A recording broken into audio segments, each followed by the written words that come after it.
When you think about Jamaica, it really conjures up some powerful images, doesn't it? You know, the beaches, the energy of Kingston, that incredible reggae sound. Oh, absolutely. It's got this legendary spirit of resilience and community. But then there's this other side. Our source document for today's deep dive, it points out these really sharp contradictions right from the start. Yeah, exactly. That beauty, that vibrant culture, it exists alongside, well, really deep poverty, ongoing social issues, and unfortunately, some of the highest murder rates in the world. It's quite the paradox, and that's what we're diving into today. Jamaica's incredibly rich, often complex, and sometimes really challenging history to try and understand how we got here. Right. Our guide is a document called A Brief History of Jamaica. And our mission basically is to unpack the key moments, the turning points, the cultural shifts it highlights. Distilling those core insights to give you, our listener, a really solid grasp of this fascinating story. Okay, so before we jump in, maybe some quick context. Geographically, Good idea. The source tells us it's the third largest Caribbean island. Pretty mountainous interior. You've got the Blue Mountains, the Cockpit Country. and a really varied coastline. Lots of natural harbors like Kingston, Montego Bay. Its location is key too, southwest of Cuba. Climate-wise, it's what you'd expect. Tropical, warm, averaging, around 80 degrees Fahrenheit? Yep, that sounds about right according to the source. And the people population around 2.4 million. And this is crucial. The source notes about 90% are of African descent. The rest are a mix: European, East Indian, Chinese, Lebanese. And that mix, as we'll definitely see, is completely tangled up with the island's history. So where does the story begin? The source mentions hints of really early inhabitants, maybe connected to the manioc plant from South America, but it seems the info is pretty limited there. Yeah, it's a bit hazy. The narrative really picks up steam with the Taino people. They arrived around 600 AD. Migrating from Cuba. That's what the source indicates, yeah, from Cuba. And they're the ones who gave the island its original name, Jamaica. Meaning land of wood and water. Beautiful name. Their life, the source describes, centered on small villages led by a chief, a cacique. They were fishermen, had canoes, grew corn, yams, manioc, which they made into cassava bread. Exactly. And they had their own spiritual practices, worshiping the sun, moon, wind, using stone altars. Okay, but what happened to the Taino? Well, that's one of the first big tragedies in this history, isn't it? It really is. The source gives a couple different population estimates for when Europeans arrived. One Spanish chronicler apparently said 60,000. But another estimate is much lower, maybe just over half that. Right. But honestly, regardless of the starting number, their decline was just shockingly fast. Horrifyingly fast. It was that combination the source mentions European diseases they had no immunity to. Brutal warfare, being forced into labor. The source even says some were driven to suicide, jumping off cliffs out of despair. Just awful. And by 1655, the source says the last Taino lineage had effectively disappeared from the island. Yeah, vanished. It's incredibly grim. Though it is interesting, the source does point out their history before the Spanish arrived. They'd apparently been resisting invasions from other groups for like 1,000 years. Right. Groups like the Muisca from Colombia, others from Central and South America. So they weren't strangers to conflict. Just not on the scale of the Spanish brought. Exactly. An entirely different, devastating scale. But traces remain. The source mentions place names like Kuna Kuna, Yalas. Oh, and the feral pigs. Apparently they came from Taino sporting herds. That's what the source suggests, yeah. A small, perhaps unexpected legacy. Which brings us, inevitably, to Christopher Columbus. May 5th, 1494. That's Labor Day in Jamaica now. He landed on the northeast coast, near modern-day Port Antonio. And what's striking, the source says, is that even though the Taino were there, he sort of treated the island as uninhabited. Called it the fairest isle that eyes ever beheld. Yeah. But didn't claim it right away. Apparently thought it was bewitched. Strange detail. Very. But he wasn't gone for long. Came back in April 1495, this time looking for gold, taking Taino slaves. Determined to make it a colony. He even brought building crews and visited again in 1503. Formal Spanish settlement really gets going from 1509 under Juan de Esquivel. But their early approach seems, focused on capturing and enslaving the Tainos, not really building much else. Then in 1534, they set up that encomienda system. Right, where Spanish settlers got control over Taino chiefs and their people, demanding tribute furs, gold, and supposedly converting them. But the source says it didn't work very well. Spanish neglect, conflicts over land. Yeah, it sounds like it was pretty ineffective and just sped up the Taino's destruction. Yeah. The forced labor, the diseases. The source mentions that by 1542, some describe the island as basically uninhabited by Tainos. Another part says the Spanish just stopped noticing them after 1514 because their numbers dropped so low. A chilling detail. Stop noticing them. So with the Taino population collapsing, the Spanish pivoted to another labor source. Yeah, enslaved Africans. They started importing them for plantations in the 1540s. The source mentions a legal import of almost 5,000 from Portugal in 1555. Plus thousands more brought in unofficially.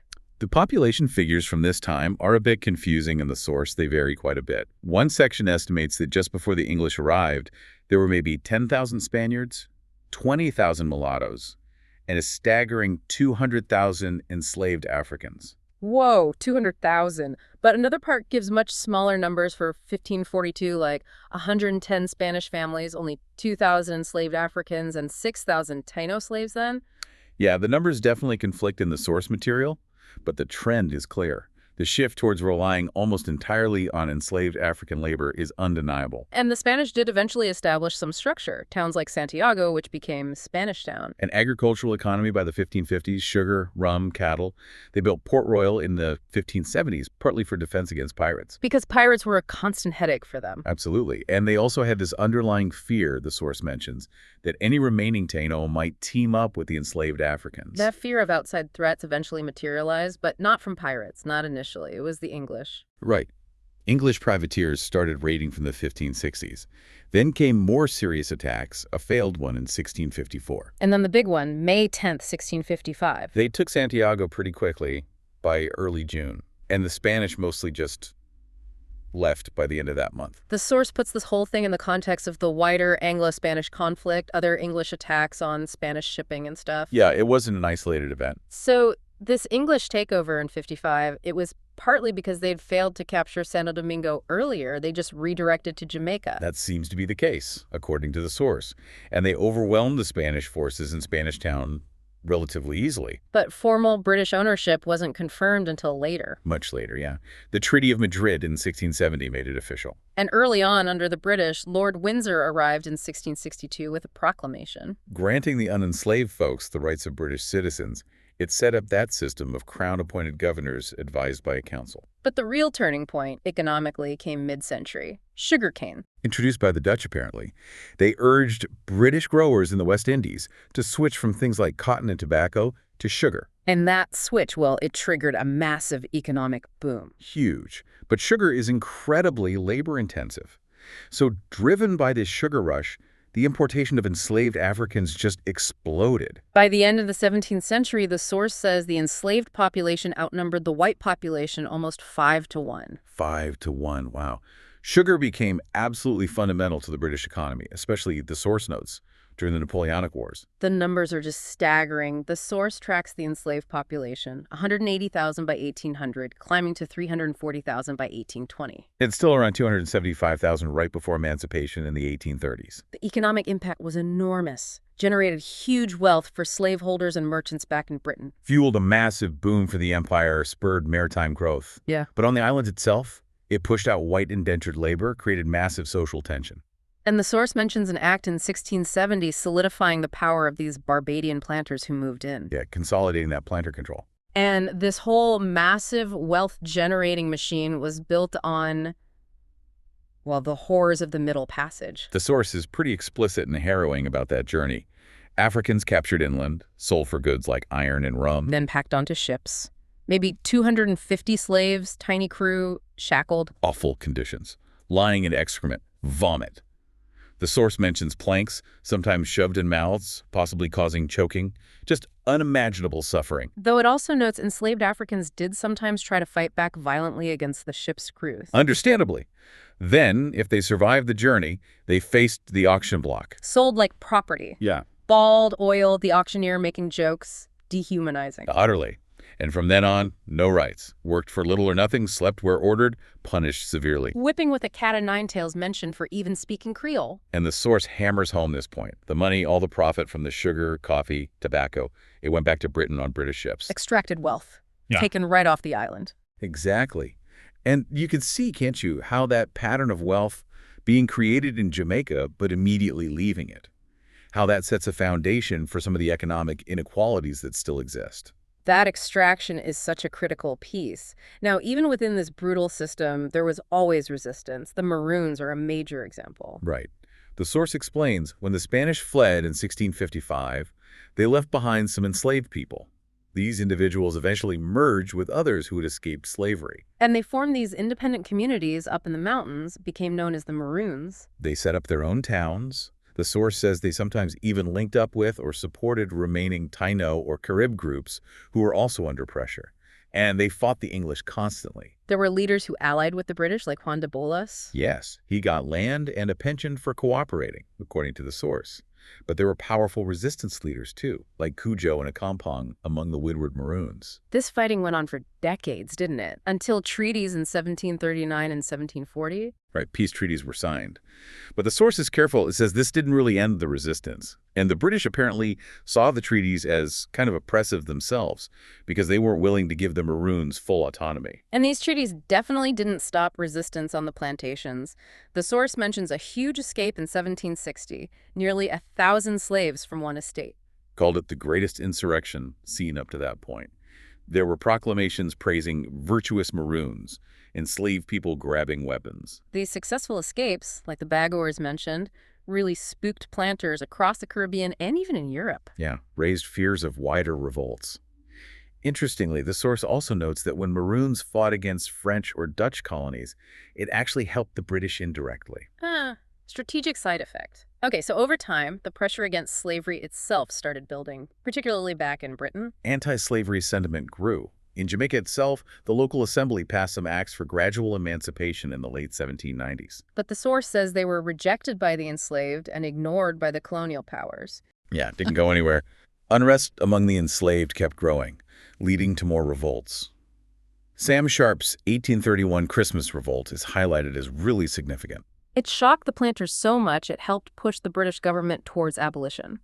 Though, crucially, the planters got compensated for their property. Right, which led to the Abolition Act of 1833 ending slavery across the British Empire, effective August 1st, 1834. But not quite full freedom yet for everyone, was it? There was that apprenticeship period first. From 1834 to 1838, and the source calls it incredibly traumatic. Freed people were basically forced to keep working on the plantations, often without pay. A disaster, basically. Production collapsed, planters went bankrupt, society felt like it was falling apart. Racial and religious tensions just exploded. Remember the Baptist War in 1831-32? That was already a major struggle for better conditions. Hundreds died. And after that, the planters' call for white power apparently led to many merchants and professionals just leaving. Trade stopped. A really grim, chaotic picture. But the source suggests something else was stirring in that hopelessness. The first hints of a Jamaican national consciousness. Yeah, maybe visible in things like black mutual aid societies forming in the mid-1830s. And then finally, August 1st, 1838, full freedom from apprenticeship. The source calls it a day of jubilee. Big celebrations, music, drums, but also, mixed emotions. Mourning slavery while celebrating freedom. So moving into that post-abolition society, the transition was tough. Very tough. The source talks about moving from black depravity and white privilege towards equal citizenship, but those old racial and class biases didn't just vanish, they just changed shape. Even the emancipation celebrations showed the tension. Formal ceremonies with hymns to the crown. Contrasting with black celebration singing, dancing, drumming. The source says sometimes the black voices literally drowned out the elite. Which points to a real clash over what emancipation even meant. Black commentary, the source says, challenged the official version, bringing in race, class, gender, religion, expressing grief and anger. And a huge issue was land. Owning land became absolutely central to the idea of freedom. It had to be claimed. The source links this to wider colonization issues, suggesting it opened up space for different visions of what a free society could be beyond just ending slavery. Right. Now, jumping ahead to the 20th century, the push for actual political independence really gathered steam, especially after World War II. Following global trends, more people getting the vote, calls for self-determination. There was that attempt at regional unity, the British Caribbean Federation in 1958. A bold idea, the source says. But it fell apart, and Jamaica's exit in 1962 is described as bloody and traumatic. Leading directly to Independence Day, August 6, 1962. Lowering the Union Jack, raising the new Jamaican flag, a massive moment. The fulfillment of Norman Manley's long campaign for majority rule. Though the source includes a quote from Manley saying the system itself wouldn't change overnight. But independence redefined everything, created new possibilities. There's also that interesting interpretation from Sylvia Wynter, referencing Marcus Garvey, defining Jamaica as the land of many springs. And she interprets springs as factors of social production. So Jamaica's history becomes this struggle to become the agent and creative subject of its own story. But then the source throws in a real challenge, doesn't it? It suggests that freedom isn't just a switch you flip with abolition or independence. Exactly. It's an ongoing challenge. Has that macro-level structural freedom really materialized for everyone? That ties right back to those contradictions we started with. It really does. Okay, so let's look at the political system since independence. Westminster-style parliament. Governor General, representing the monarch, elected House of Representatives, appointed Senate. Pretty standard structure. And dominated by two main parties. The PNP, center-left, founded 38. And the JLP, conservative, founded 43. Interestingly, the source notes they grew out of conflict between the middle class wanting self-rule and elites wanting to keep colonial ties, but key figures often came from similar backgrounds. But what really stands out in the source is the connection between politics and violence. Yeah, that's persistent and troubling theme. Early elections had corruption and violence, or it's continued. Parties isolating supporters in certain areas, fanning grievances, especially after '76. The source does mention things got calmer in the 2007 and 2011 elections. The Electoral Commission is seen as relatively good, helping reduce disputes. That's positive. But the source stresses big problems remain. Corruption ratings are still high, and a lack of accountability makes it hard to tackle lawlessness. And that political violence really ramped up from the 1970s onwards. Power struggles between JLP and PNP. Figures like Bustamante, Sangster, Edward Seaga. Seaga's government in the '80s really struggled to control the worsening violence. The source even connects this to the shift in music from roots reggae towards dancehall, reflecting the discontent. Violence just kept escalating despite laws trying to stop it. Michael Manley is highlighted here too. Rose through the PNP, became premier in '72.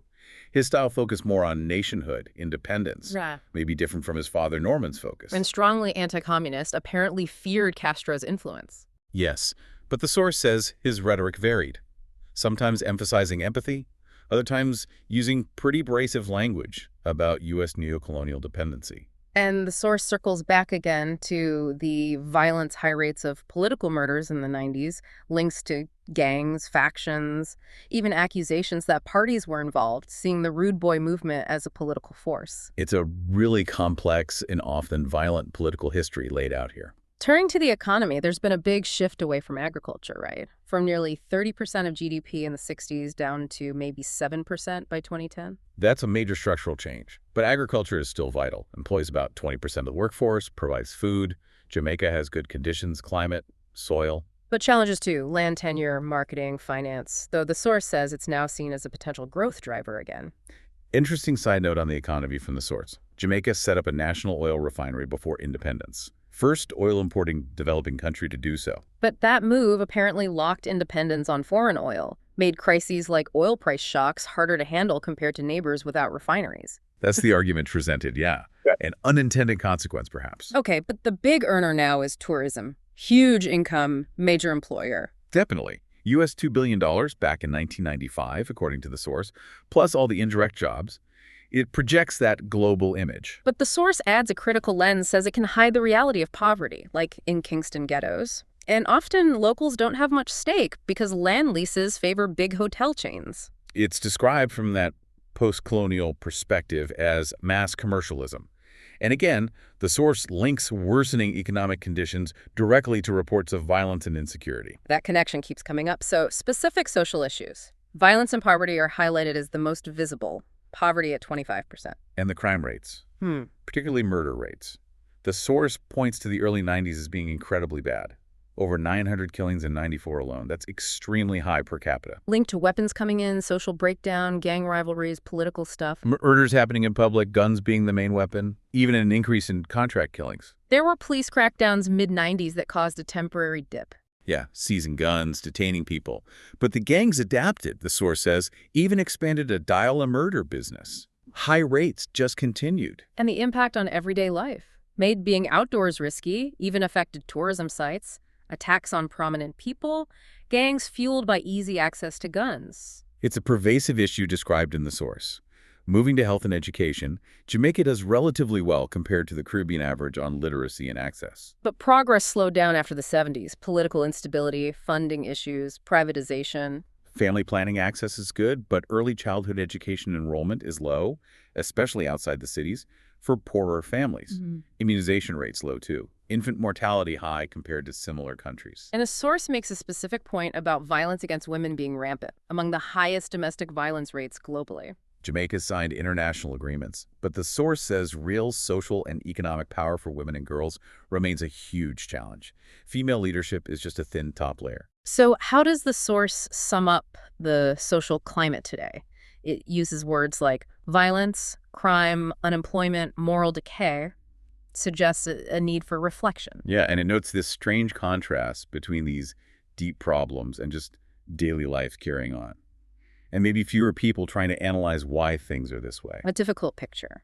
But let's shift to culture, because Jamaican culture, especially music, is so influential. And the roots are fundamentally African, the source emphasizes.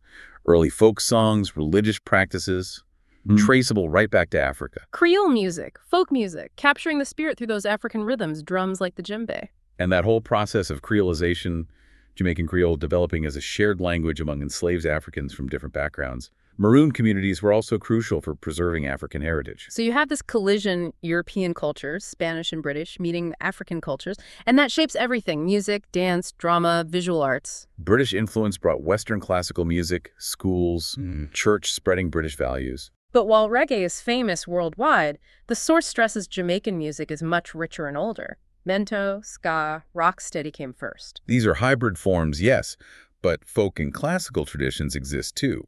Plus influences from Spanish, Chinese, East Indian, Jewish communities. The source calls it diverse nations meeting and mixing.